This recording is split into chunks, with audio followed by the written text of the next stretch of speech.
สวัสดีตอนเช้าเด็กๆพร้อมหน้าวันนี้อ่ะรักกันยังอืม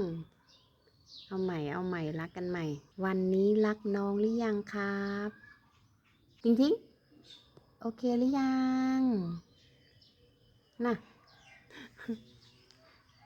อยากให้พี่เอาใจโอ้ยเด็กน้อยดู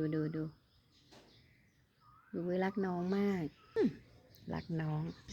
รักน้องมากมายพี่บื้อน่ะบื้อครับบื้อรักน้องใช่ไหมครับดูแลน้องดีมากเลยดูแลน้องอุ๊ยอิจฉาไม่เห็นรักแม่แบบนี้มั่งเลยทีแม่ให้ข้าวกินไม่เห็นรักแม่แบบนี้มั่งเลยมันเห็นแม่เป็นคนรับใช้เห็นแม่เป็นคนรับใช้อืมรักกันถิงรักพี่มั่งแบบเนี้ย